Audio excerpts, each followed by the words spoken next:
Well, the energy infrastructure in the Middle East is certainly getting a lot of attention. There's been a lot of attacks over the last several months on oil fields, on tankers, just raising the question of the vulnerability of that infrastructure and that very important source of energy in the world. To get a sense of what's going on, we welcome Seth Grae. Seth is the president and CEO of Lightbridge Corporation, located in Reston, Virginia, joining us on the phone. So, Seth, again, we've had a series of attacks in the Middle East on some of the oil infrastructure. How vulnerable do you consider that part of the world to be in terms of oil infrastructure?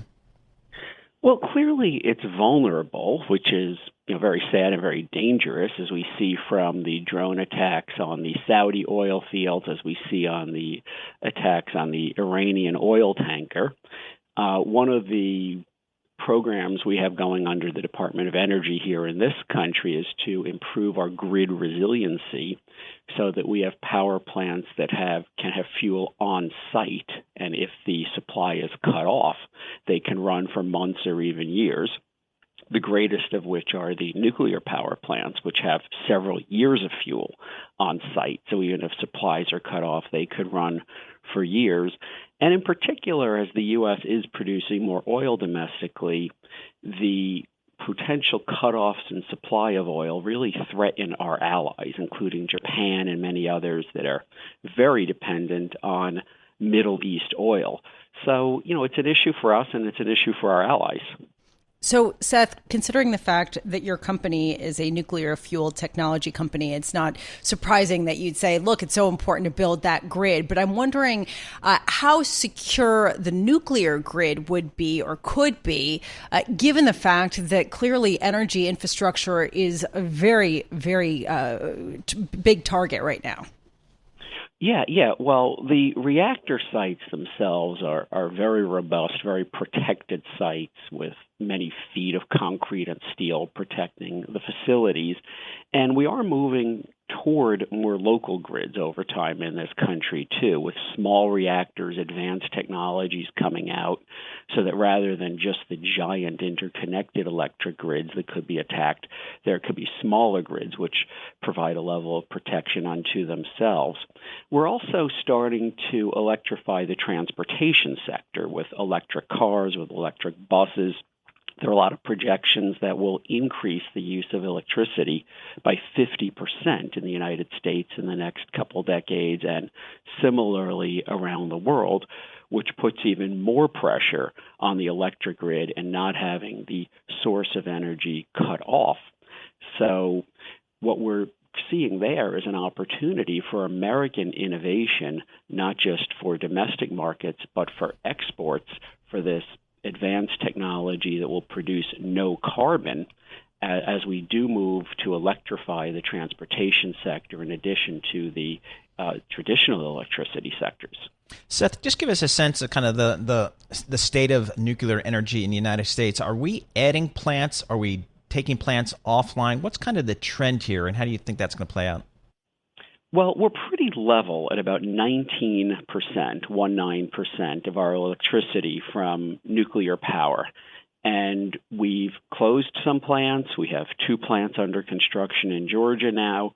But mostly as the demand for electricity has been rising, we've been improving the efficiency of the existing plants to stay level at that 19%. Now we're in danger of that falling down a bit and losing that zero carbon energy from the grid.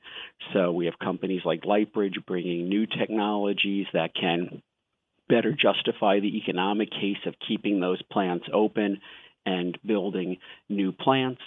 But part of the state domestically is where our nuclear companies are and the companies in the supply chain for exports, because the international market is bigger than the domestic market. And the greatest threats are from Russia and China, which together are taking about 60% of the global market in new reactors.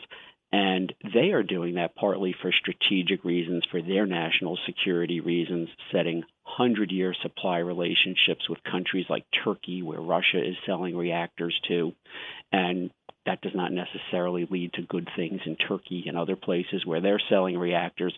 So there are national security implications as well for Americans competing and winning against Russia and China overseas. How expensive or cheap what's the relative cost of nuclear energy versus, say, crude? Well, when you levelize the cost of electricity, nuclear power is cheaper. It's quite a bit cheaper overall from these reactors that are already built and are operating. It's the new reactors that are being built that are having problems with the cost overruns that are making those expensive. But as we design the new advanced reactors and build more of them, and we stop building a first-of-a-kind plant, the new reactors will also produce cheaper electricity. How much is the lack of adoption of nuclear energy in the United States relative to some of its competitors, competing nations? How much is this due just because there's an aversion to the word nuclear and the fear that if something happens, that it could be catastrophic? Well, look, obviously that's part of it. In the United States, nuclear is the safest industry we have. Nobody has ever died from radiation in the history of the industry here. Even at the only accident we ever had at 3 Mile Island, nobody died, nobody was hurt. And in fact, the twin plant on the same site kept operating for decades until just a few weeks ago when it was closed down. So we know how to build and operate these reactors very safely so that no one can be hurt. And with the new advanced technologies that are coming, they'll be even safer with small underground plants where there will be no danger to the public. Seth, what countries are deploying nuclear most aggressively? Well, right now we're seeing the United Arab Emirates about to start opening 4 nuclear power plants that they've been building that'll supply about a quarter of their country. In terms of exports, Russia is the largest in the world right now, followed by China. The UK is making a big push to build new reactors, including one potentially from China, which shows how China is really impacting even our closest allies. And generally, France has always been very strong in nuclear power, and they're deploying some in their own country as well as in neighboring European countries, and actually even 2 in China.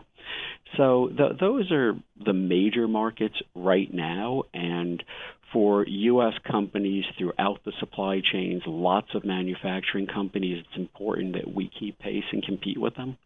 Seth Grae, thank you so much for being with us. Seth Grae is President and Chief Executive Officer of Lightbridge Corporation.